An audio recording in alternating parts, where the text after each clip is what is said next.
Hola. Buenos días.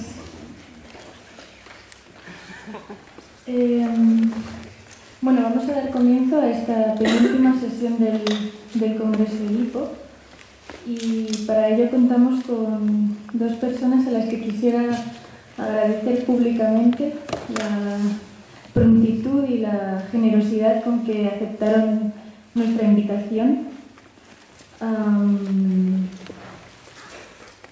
Y a quienes voy a presentar con una historia muy escueta, porque si hubiera de contar los respectivos currículums, pues ocuparíamos la mitad de la sesión como mínimo.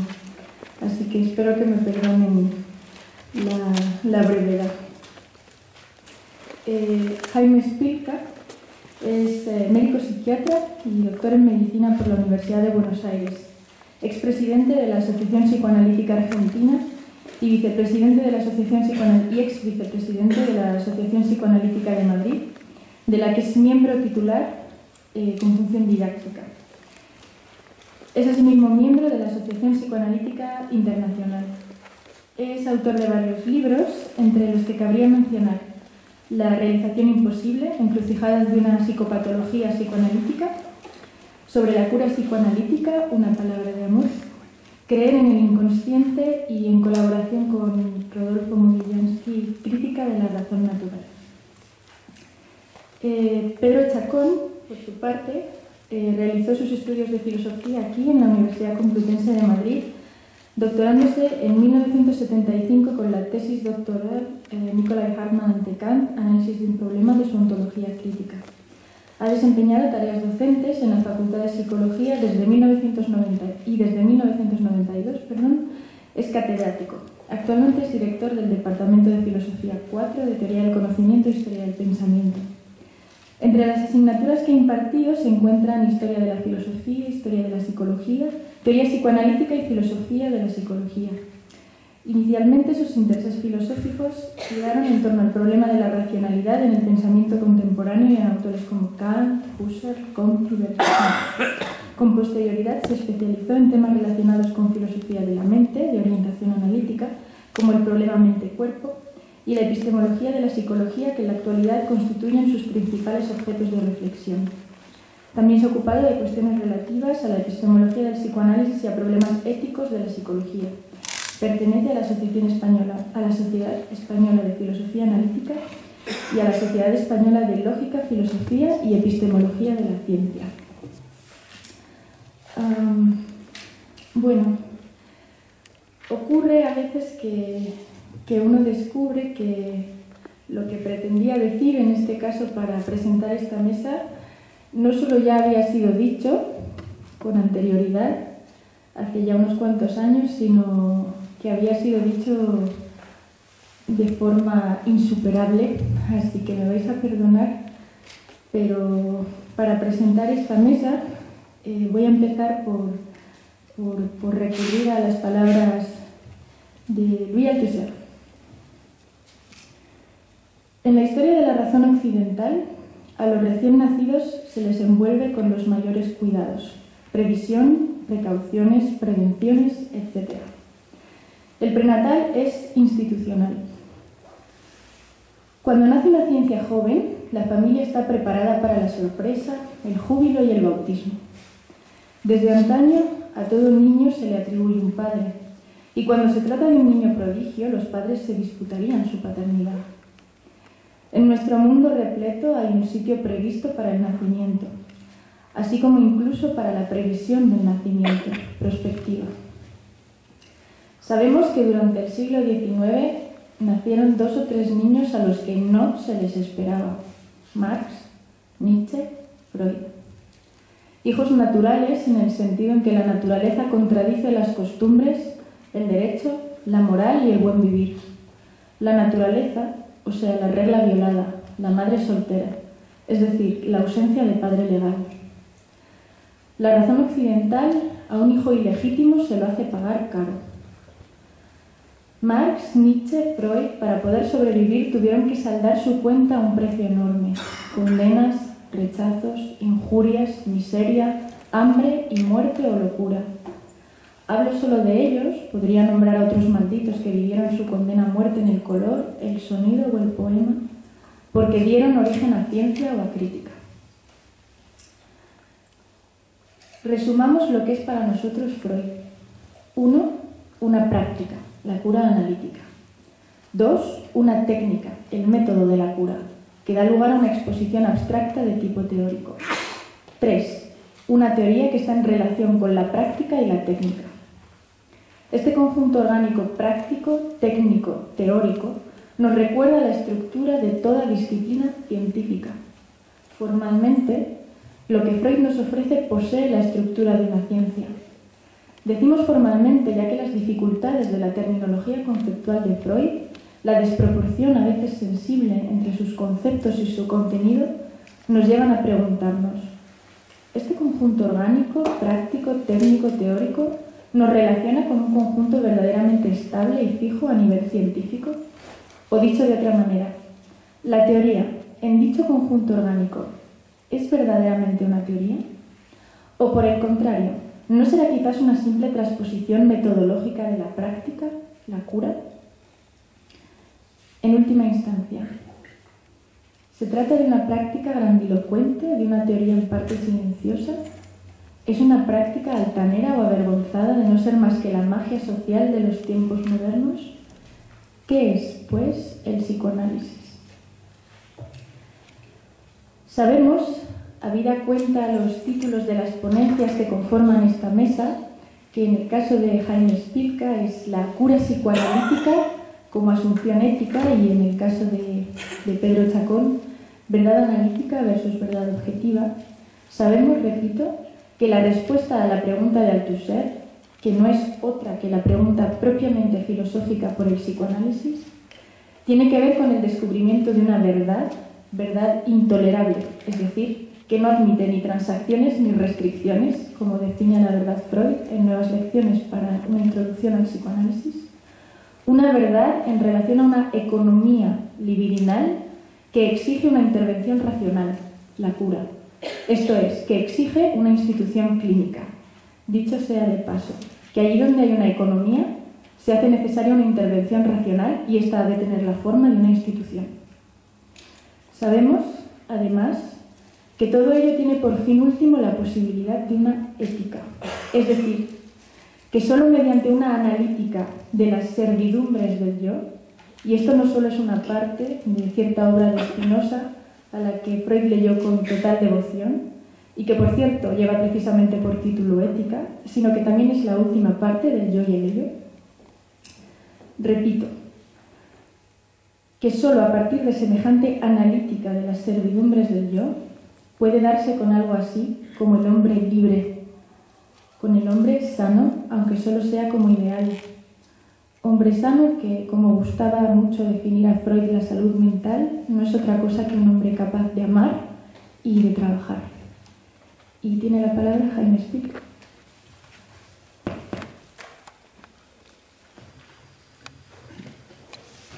Bueno, buenos días. Muchas gracias por estar aquí presentes y yo agradezco mucho a través de Romina al grupo que organiza este evento que tan felizmente ha recibido el nombre de Edipo. Una muy sugerente manera de poder denominar este encuentro, este congreso. También me gustó mucho la introducción que hizo Romina y me gustó mucho que nombrara a los hijos naturales, que justamente por ser hijos naturales, si es que eso quiere decir algo, se han encargado los tres de enseñarnos y de mostrarnos que lo natural no es sino una forma particular de la ideología. Con lo cual el concepto de lo natural también queda absolutamente bajo sospecha. Y mi pequeño relato, que trataré de leerlo en 7 folios, para ser breve, es un intento justamente de poder ubicar al psicoanálisis en lo que sería la especificidad que yo llamo irreductible de su función, de su espacio y de su pretensión respecto a toda una otra serie de procedimientos terapéuticos con los cuales yo creo que el psicoanálisis no tiene por qué entrar ni en rivalidad, ni en competencia, sino simplemente poder delimitar cuál es la especificidad de su lugar. Y lo que a mí me interesa cuando yo denomino a esta pequeña charla, la cura psicoanalítica como una asunción ética, es darle al psicoanálisis un lugar particular dentro de lo que es una asunción ética soslayada en el sujeto, en relación con todas las otras curas posibles. Primero voy a tratar de mostrar el lugar donde Freud trata de comenzar a querer incluir el psicoanálisis dentro de lo que sería un sistema perfecto científico natural.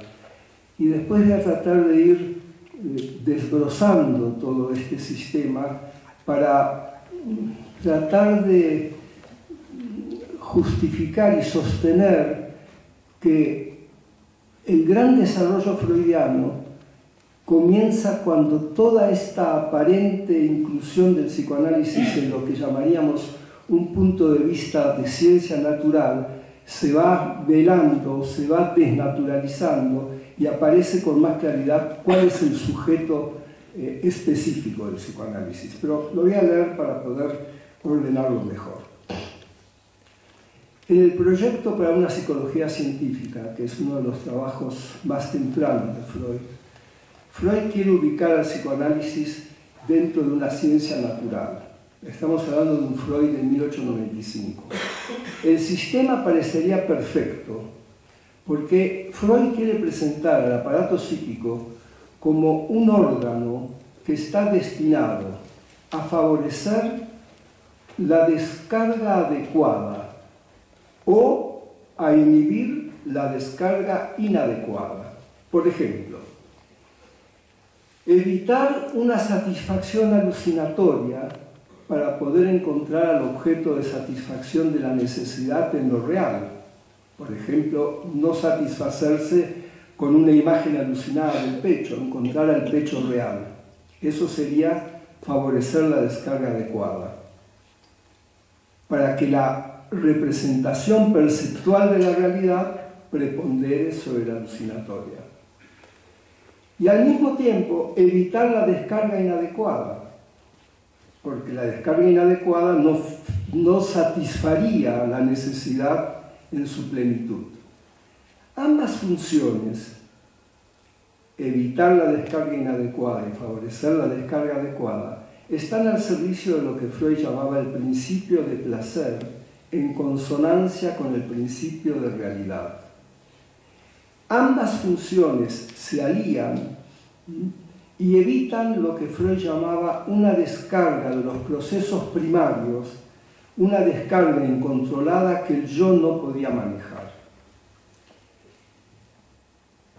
Esto sería la síntesis de lo que Freud quería describir en este trabajo, Proyecto para una psicología científica, y hubiera sido suficiente para todas las consideraciones sobre salud o enfermedad de un sujeto si no hubiera aparecido un convidado de piedra en la esencia del pensamiento freudiano, que complicó absolutamente esa simple copertenencia del principio del placer y del principio de realidad.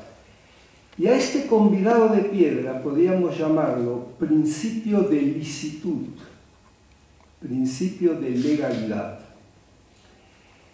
Es que después que aparece este convidado de piedra, después que aparece la importancia de la ley, queda subvertida toda la naturaleza del aparato, porque Freud introduce una dimensión humana y evitar una regresión alucinatoria o evitar un desprendimiento inadecuado de cantidades que provienen de las huellas mnémicas, ya no basta para asegurar un buen funcionamiento del sistema psíquico, ya que más allá de que se espere o no se espere al objeto adecuado de la realidad, hay un aspecto, una porción de goce libidinal que queda para siempre interdicta. El principio de licitud pervierte, perturba la copertenencia del principio del placer y el principio de realidad.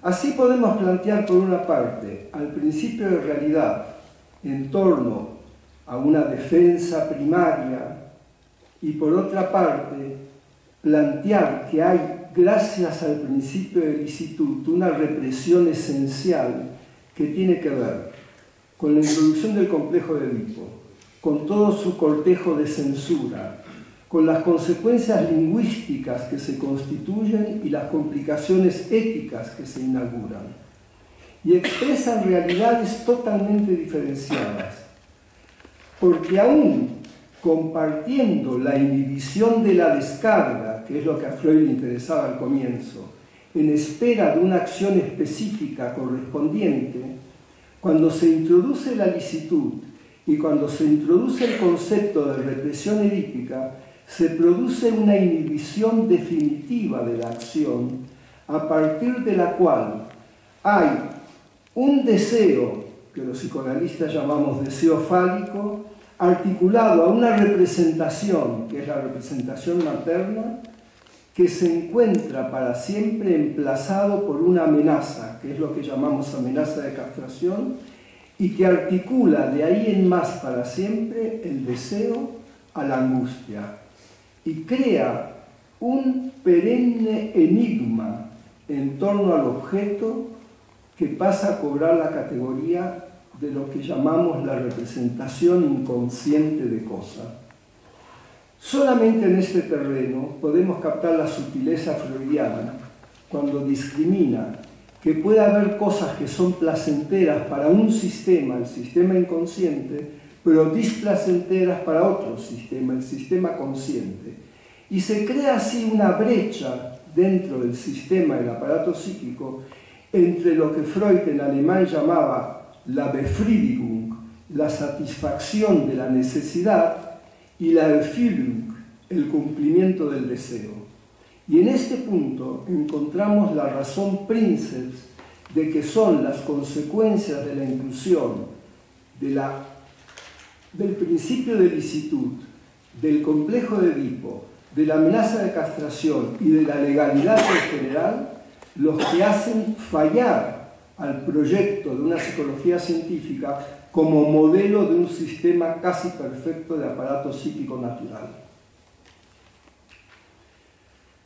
A partir de ahí, lo que me interesa contarles es que Freud comienza un camino de lo que yo llamaría progresivas desnaturalizaciones subjetivas, que abarca tanto al concepto de pulsiones, por ejemplo, las pulsiones de vida y de muerte, las pulsiones sexuales, se desnaturalizan, ya no tienen ningún significado que sea un significado que pueda simplemente decirse como hecho natural. Una desnaturalización del concepto de significación y una desnaturalización del concepto de ética. Y que estas desnaturalizaciones culminan en la posibilidad de comprender las vicisitudes del sufrimiento humano mismo en torno a la particular capacidad que tenemos como sujetos de asumir o fracasar en la asunción de esta desnaturalización subjetiva. Pienso que este es un punto muy importante que quiero destacar, como si quisiera plantear que a partir de Freud todas las concepciones psicopatológicas que siguen los conceptos psiquiátricos clásicos, y que en algún momento fue así, porque Freud también hablaba de neurosis, de psicosis, de psicopatías, etc. Sin embargo, el desarrollo de su obra debería llevarnos más que hablar de psicopatologías en el sentido clásico, de fracasos o no fracasos en la capacidad de asumir la propia desnaturalización subjetiva. Voy a aclarar a qué se refiere esto. Esto ustedes verán que implica que no debemos quedarnos cegados por una simple visión de la naturaleza que nosotros siempre idealizamos, porque creemos que hablar de naturaleza implicaría encontrar una materialidad ontológica real, un suelo firme donde podemos aprender o definir mejor al sujeto que pretendemos desvelar. Y es justamente en el fracaso de esta desnaturalización donde queremos encontrar el punto crucial del conflicto especialmente humano. Si hay conflicto humano y si hay un conflicto que el psicoanálisis específicamente quiere abordar, el conflicto humano, tiene que abordar justamente cuál es el lugar de esta desnaturalización subjetiva y por qué se producen los fracasos en la desnaturalización. Y aquí yo quiero entrar en un punto que es que la desnaturalización se anuncia ya fundamentalmente en un trabajo freudiano que para mí es enormemente importante, que se llama Introducción del narcisismo. Aquí Freud justamente va a dejar de hablar por primera vez de instintos del yo, que son esos instintos donde Freud trataba de incluir las necesidades animales del sujeto versus instintos sexuales. Freud aquí empieza a hablar de libido del yo versus libido objetal. Esto no es ninguna tontería, esto es importantísimo.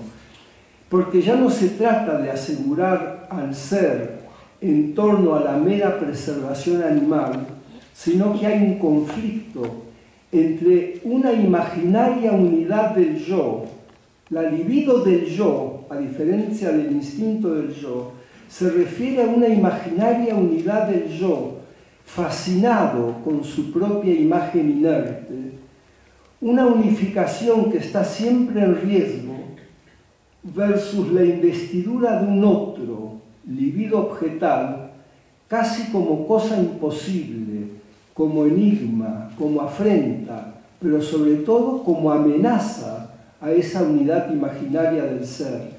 Y por lo tanto, el otro como primera castración, el otro como primera amenaza a la unidad imaginaria. Y Freud es muy taxativo porque él enuncia que todos los disturbios del narcisismo infantil, todos, y toda la comprensión de los fracasos del narcisismo infantil, tienen la porción esencial para poder entenderlos en lo que él llama el complejo de castración. Esto es un Freud muy clásico. Miedo a la pérdida del falo en el varón y envidia del pene en la niña. Yo sé que esta tarde va a haber toda una mesa sobre género, etc. Y yo creo que esto va a ser parte seguramente de una gran discusión. Pero como yo soy freudiano muy clásico, para mí esto sigue teniendo una vigencia muy importante. Lo que quiero destacar es que Freud piensa que no hay un conflicto narcisista natural, no hay un conflicto humano fuera de la fricción del encuentro entre una apariencia de un narcisismo perfecto en el antes, que no existía, en el momento de la intervención de la ley de lo simbólico. Es desde la perfección ideal proyectada por los padres en el bebé, lo que se llama His Majesty the Baby, su majestad el bebé, que se reconstruye el ideal parental en el mismo momento en que sus límites y normas sustentan la primera represión de lo que a posteriori va a devenir una libido incestuosa que hay que resignar. Aquí Freud muestra una paradoja.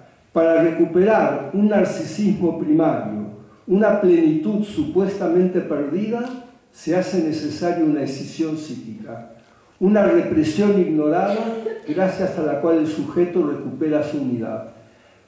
Lo que yo quiero decir es que el concepto de unidad imaginaria no es un concepto natural. No hay ningún narcisismo, no hay ninguna unidad que se pueda inscribir que no sea sobre una decisión. Y lo que se cinde es justamente una libido que comienza de ahí en más a ser un mal para el sujeto, lo malo del sujeto. Para recuperar el narcisismo, el sujeto debe entrar en la ley del Edipo y en la castración. Esa es la gran paradoja. Y tiene que resignar un representante de una totalidad para salvar una parcialidad que ahora funciona como totalidad imaginaria. Lo reprimido inconsciente, lo escindido, deviene ahora la maldad libidinal del sujeto. Insisto en maldad para que ustedes después puedan juntarlo con la importancia de la asunción ética.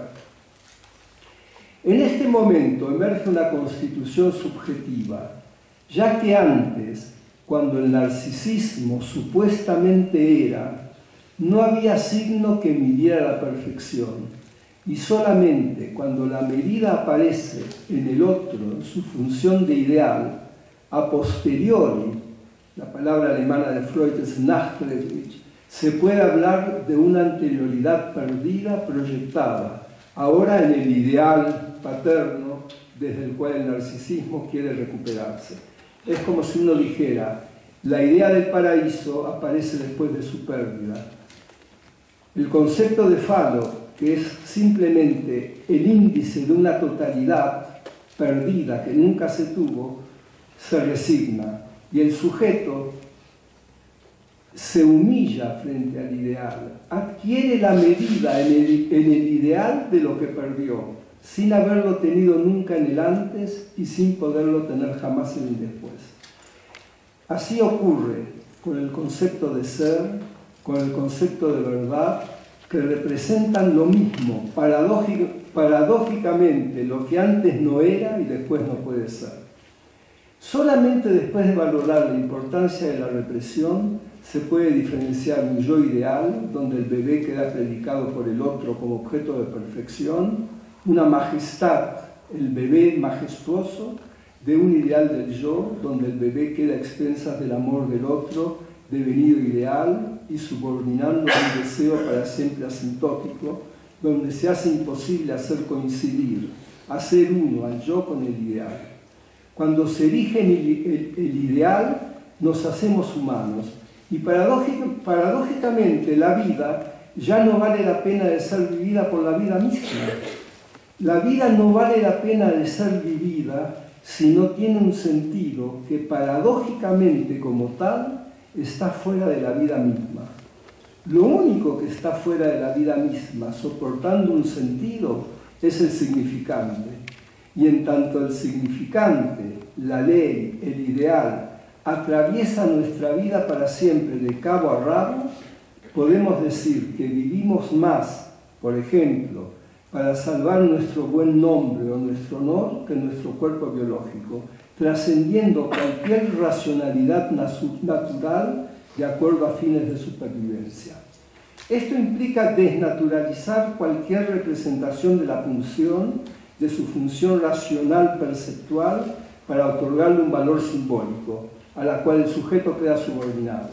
Y por eso también se habla de una desnaturalización de las pulsiones, porque más allá de la vida y de la muerte natural a secas, el concepto psicoanalítico de eros y de tánatos se refiere a satisfacciones que se puede tener dentro del principio del placer en conjunción con la realidad o del goce que se puede tener de la mortificación que estos significantes legales instalan en nuestro cuerpo erógeno. Tercer punto.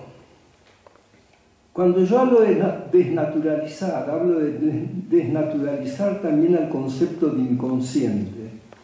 También uno cree que el inconsciente es algo que naturalmente está en el sujeto humano. Desnaturalizar al inconsciente implica creer que se constituye en torno a una palabra que hace ley, tras lo cual toda la cuestión del ser gira alrededor de un fenómeno curioso que es ser culpable. Es que solamente cuando el sujeto queda atravesado por un nombre que funciona como ideal o ley, acusa a la palabra al mismo tiempo que se siente acusado por ella. ¿Y culpable de qué?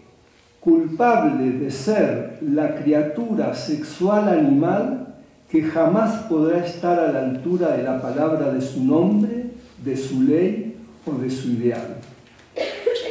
Desnaturalizar al inconsciente implica considerar que las condiciones mínimas por las cuales un sujeto, al demandar a un psicoanalista que le revele algo de la verdad de su ser, pueda creer en el inconsciente, pueda creer en la palabra significada por el otro. ¿Para qué? Para recuperar una unidad narcisista imaginaria perdida. Pero la intromisión de la palabra como ley del otro, justamente podríamos pensar que por introducirnos a nuestra condición de seres parlantes, nos permite acceder a la verdad, a la objetividad de la razón, a la comprensión de nuestro ser, también nos instituye una paradoja. La jubilosa maravilla de la palabra se transforma en nuestra amarga desgracia. Las promesas de saber son mitos creados por el habla, proyectos que se deshacen en su tropiezo o imposibilidad.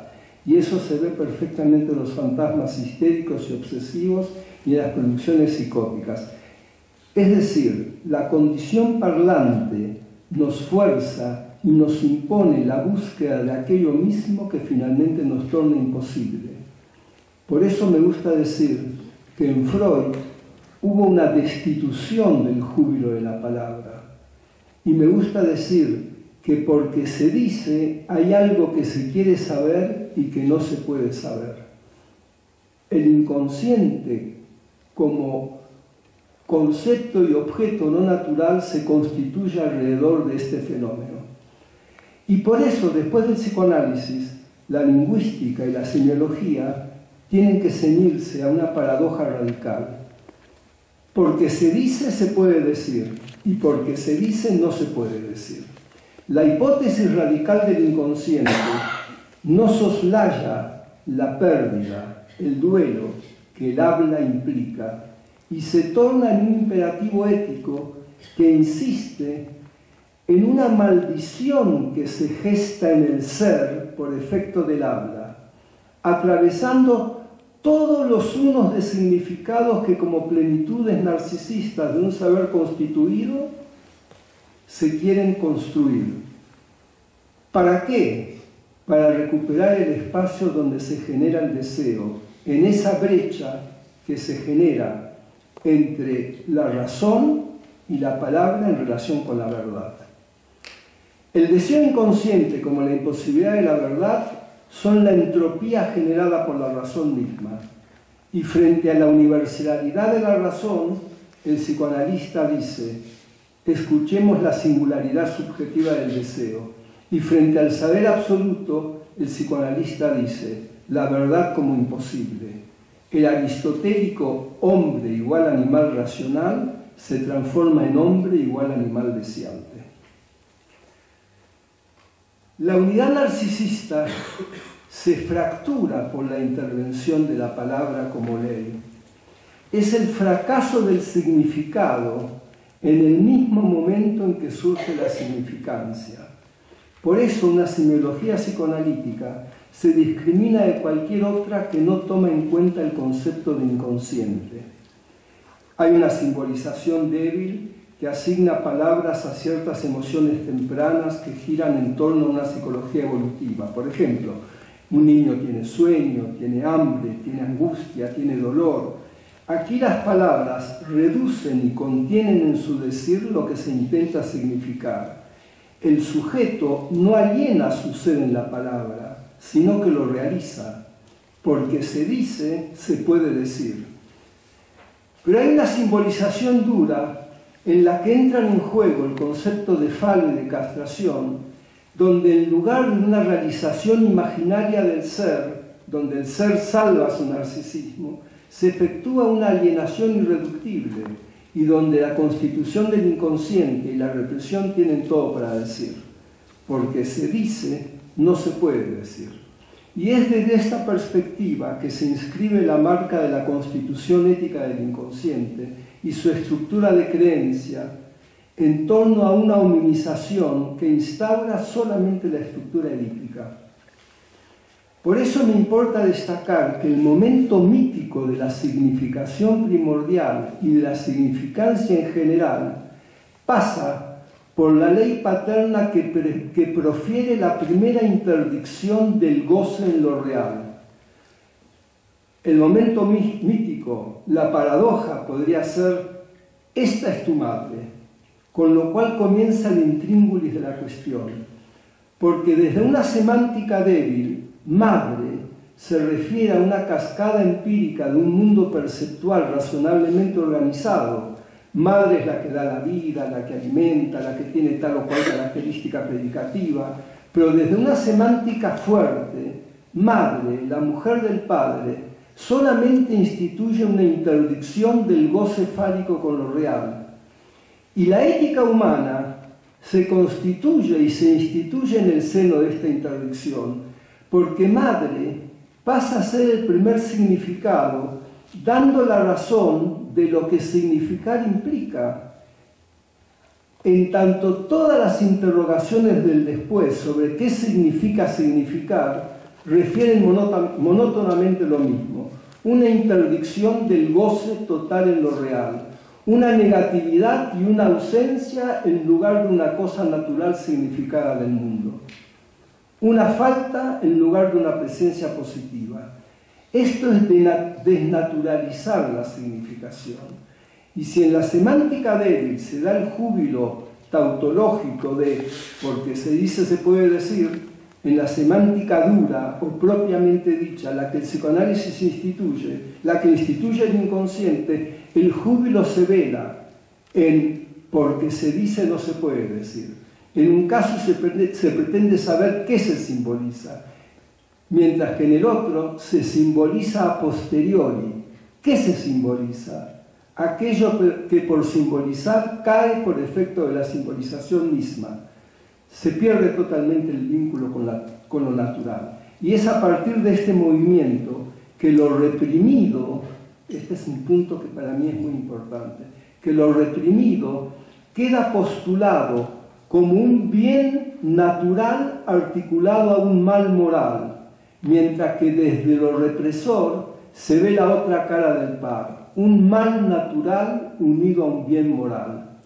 Desde este significado primordial, nacido en la interdicción, el bien moral se instituye a costa de un mal natural subjetivo, de un significado que nunca termina de suturarse, porque madre, este primer gran significado, nunca terminará de desvelar su sentido más que en el sinsentido de la prohibición de la ley.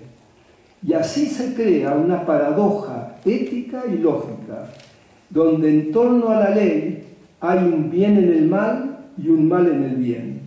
Lo bueno y lo malo se desnaturalizan, aquí se desnaturaliza la ética. Y amar puede ser malo si no respeta la ley, por ejemplo el incesto, y odiar puede ser bueno si la respeta, por ejemplo matar al enemigo en la guerra.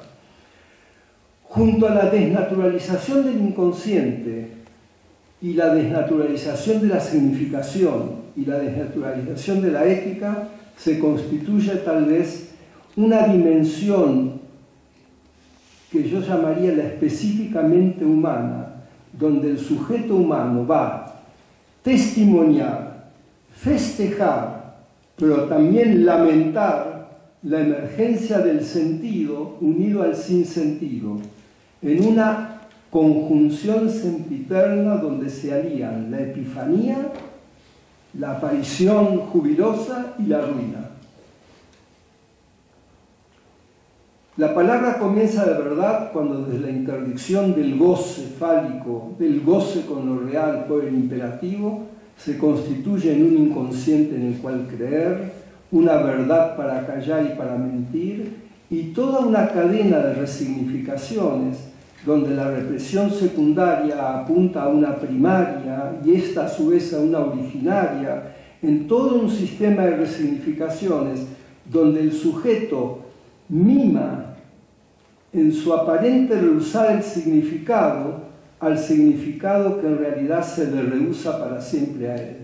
Justamente por acceder al sentido queda para siempre dividido y sin sentido.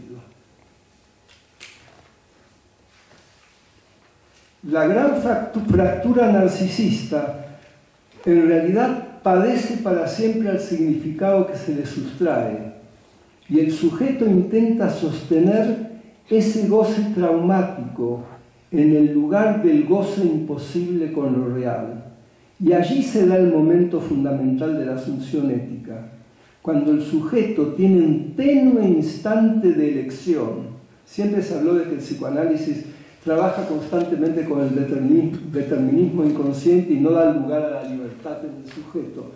Yo personalmente creo que hay un tenue momento de elección en donde el sujeto elige mantenerse o no en el goce traumático, amparado en múltiples formas imaginarias de padecimiento empírico. Me han hecho esto, me han hecho lo otro, sufrí tal cosa, mi madre me ha hecho esto, mi padre me ha hecho lo otro, etc. Mantenerse en formas imaginarias de padecimiento empírico o transformar el goce traumático en un goce interdicto. En última instancia, sujetarse o no a la ley del Edipo. Y así, si uno quisiera referirse a la psicopatología clásica, podemos decir que en la histeria siempre hay una significación desesperadamente anhelada, pero que siempre está en defecto, nunca termina de ser. O que en la neurosis obsesiva hay una significación en exceso, pero nunca asegurada, porque no se permite ninguna falla. O que en la melancolía hay una significación degradada, desechada, que no permite ninguna esperanza. Y en la psicosis, una significación absoluta y cerrada que no permite ninguna significancia.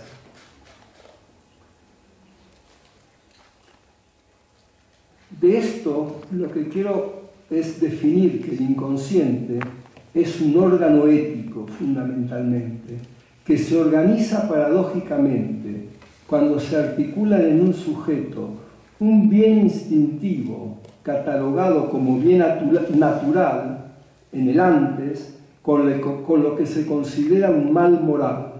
Eso constituye la esencia de lo reprimido. Y la represión transforma al bien instintivo anterior en un mal natural articulado a un bien moral. A mí me interesa mucho aquí insistir en la distinción kantiana acerca del bien y del mal, fundados por un lado en la pura empiria subjetiva basada en la experiencia de placer y dolor, del bien y del mal fundados en un objeto formal a priori que permite una universalización soportada por una ley general. No hay que olvidarse que Freud insistía que el imperativo categórico kantiano era el único legítimo heredero del complejo de Edipo y que el conflicto moral inconsciente era fruto de una regresión de la moral que resexualiza el complejo de Edipo. Por eso me gusta siempre nombrar que en el idioma alemán tenemos la suerte de discriminar mejor lo que el latín discrimina acerca de estas dos concepciones kantianas. Por ejemplo, en latín, bonum sintetiza en una sola palabra lo que en alemán se discrimina como gute, lo bueno moral, y wohl, lo agradable y placentero.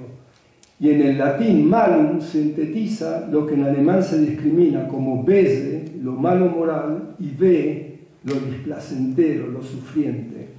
En la concepción freudiana del Edipo, a diferencia de otros postfreudismos o de otras concepciones, lo interesante es cómo Freud sigue de alguna manera esa discriminación que se da en alemán, porque Gute, lo bueno moral, no se desprende de Wohl, del bienestar, ni Bese, lo malo moral, no se desprende de Ve, el dolor, el sufrimiento, lo displacentero.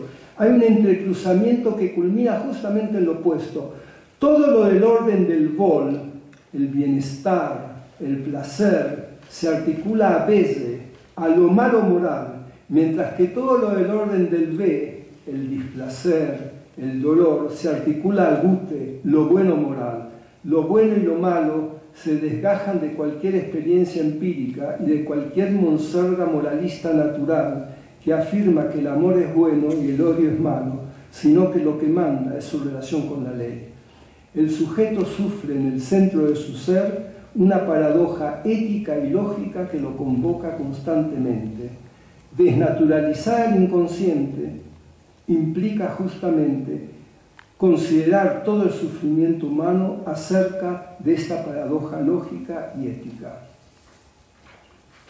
Me falta poquito, Es sobre el fondo de esta naturalización subjetiva que me interesa construir la especificidad de la discriminación de lo que es el psicoanálisis y en particular la cura psicoanalítica en relación con otras curas. Esta discriminación nos permite comprender mejor que las controversias entre psicoanálisis y o psiquiatría, psicoanálisis y o neurociencias, psicoanálisis y otras ciencias humanas, tienen que ser esclarecidas para poder definir cuál es el espacio irreductible, el espacio fuerte que puede dar cuenta con propiedad lo que la introducción del concepto de inconsciente implica. En ese sentido, me gustaría proponer que más allá de cualquier hipotética cura futura de naturaleza biológica, neurocientífica, culturalista, que sin duda tienen un espacio y un mérito muy importantes, pero con las cuales no deberíamos aspirar ni a competir ni a rivalizar, y que incluso Freud llegó a profetizar en su ciencia ficción particular, que podía alguna vez darse ese tipo de cura que sustituiría a la cura psicoanalítica. Pero resulta que la cura psicoanalítica comprende un espacio específico, tanto para sus indicaciones como para sus límites, que se constituye, a mi juicio, alrededor de una estructura de base en la cual circula un sujeto que cree en el inconsciente. Otorgarle al sujeto ese estatuto significa que todas las manifestaciones sintomáticas que enfrentamos como conflicto humano y que pretendemos tratar son la expresión una y otra vez repetida de un intento de soslayar un conflicto ético subyacente.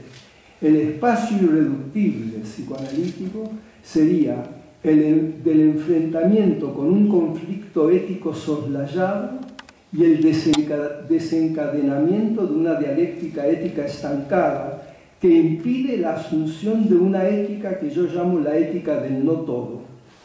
Esta ética del no todo tiene su raigambre en la conflictiva edípica, que resignifica el conflicto después de la complicación que las categorías de lo bueno y de lo malo sufren en función de la paradoja lógica y ética que el Edipo constituye. Es por el Edipo que hay un bien en el mal y que hay un mal en el bien. Por eso debemos prestar delicada atención a la diferencia de curarse y enfermarse en torno a la simple vida animal, que funcionaría con una racionalidad biológica de acuerdo a fines de supervivencia, armonizando al principio del placer con el de realidad, o enfermarse o curarse en torno al salto fenomenal de la presencia de lo simbólico y de la ley que mortifican al cuerpo sexual natural y pervierten una y otra vez esa racionalidad animal. El inconsciente no solamente implica en su máquina productiva una caída de la racionalidad que queda acogida por leyes distintas de las clásicamente aristotélicas, identidad, no contradicción, tercero excluido, etc., que en última instancia sería la ley paterna ligada a la interdicción del goce con lo real, barrida por la no ética del proceso primario, sino que aún en la racionalidad recuperada, después de haber hecho consciente lo inconsciente, sigue dándose la maldición que se gesta en el ser por el acto del habla. Y esto me parece que es algo muy importante. En ese sentido, parafraseando a lo que yo llamaría el mejor Heidegger, no al peor Heidegger, que dice que el sujeto humano es el pastor del ser, me gustaría decir que el psicoanalista es un pastor del inconsciente, el que trae al redil del inconsciente al sujeto del sufrimiento ético, inscribiéndole en el campo de la significación paterna y por ende en el campo de la ética del no todo. En ese sentido, me gustaría decir que cuando se deja de soslayar el conflicto ético inconsciente y se desencadena una dialéctica ética que quedó estancada, se constituye un sujeto que porta un nuevo paradigma ético. Y el nuevo paradigma ético es no colocar en el otro el propio dolor de existir, ni colocar en el otro el anonadamiento en el que quedó implicado por la decisión subjetiva que sufrió su unidad narcisista, con una consecuencia, que si no lo cumple queda destituido de su condición humana. En ese sentido, me gustaría acabar diciendo que si Shakespeare en su Hamlet nos enseña la condición patológica de una disyunción que surge en una pasión por la completitud positiva o negativa del ser, en esta tan archiconocida disyunción ser o no ser, el psicoanálisis nos confrontaría con la conjunción ética del no todo, tratando de constituir a un sujeto en torno a no una disyunción, sino una conjunción, ser y no ser.